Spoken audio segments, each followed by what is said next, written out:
The Ant and the Grasshopper. I could not help thinking of this fable when the other day I saw George Ramsay lunching by himself in a restaurant. I never saw anyone wear an expression of such deep gloom. He was staring into space.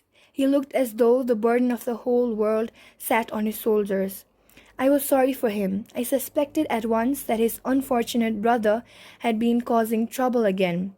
I went up to him and held out my hand. "How are you?" I asked. "I'm not in hilarious spirits," he answered. "Is it Tom again?" He sighed. "Yes, it's Tom again." "Why don't you chuck him? You've done everything in this world for him. You must know by now that he's quite hopeless. I suppose every family has a black sheep. Tom had been a sore trial to him for 20 years. He had begun life decently enough. He went into business, married, and had 2 children. The Ramsays were perfectly respectable people, and there was every reason to suppose that Tom Ramsay would have a useful and honorable career. But one day, without warning, he announced that he didn't like work and that he wasn't suited for marriage. He wanted to enjoy himself. He would listen to no expostulations. He left his wife and his office. He had a little money and he spent 2 happy years in the various capitals of Europe. Rumors of his doings reached his relations from time to time, and they were profoundly shocked. He certainly had a very good time. They shook their heads and asked what would happen when his money was spent. They soon found out he borrowed. He was charming and unscrupulous. I have never met anyone to whom it was more difficult to refuse a loan. He made a steady income from his friends, and he made friends easily. But he always said that the money you spent on necessities was boring. The money that was amusing to spend was the money you spent on luxuries. For this he depended on his brother George. He did not waste his charm on him. George was a serious man and insensible to such incitements. George was respectable.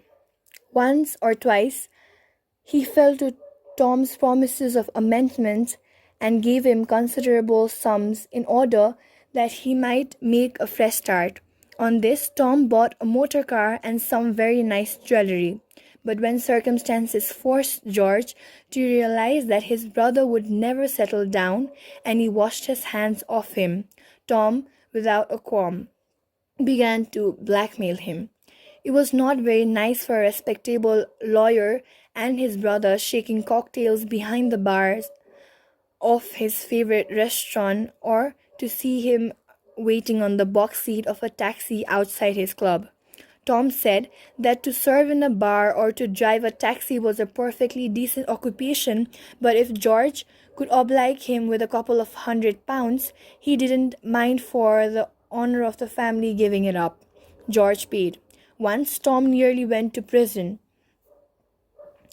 George was terribly upset. He went into the whole discreditable affair. Really, Tom had gone too far. He had been wild, thoughtless, and selfish, but he had never before done anything dishonest, by which George meant illegal, and if he was prosecuted, he would assuredly be convicted. But you cannot allow your only brother to go to jail. The man Tom had cheated, a man called Cronshaw, was vindictive. He was determined to take the matter into court. He said Tom was a scoundrel and should be punished. It cost George an infinite deal of trouble and £500 to settle the affair. I have never seen him in such a rage as when he heard that Tom and Cronshaw had gone off together to Monte Carlo the moment they cashed the cheque. They spent a happy month there.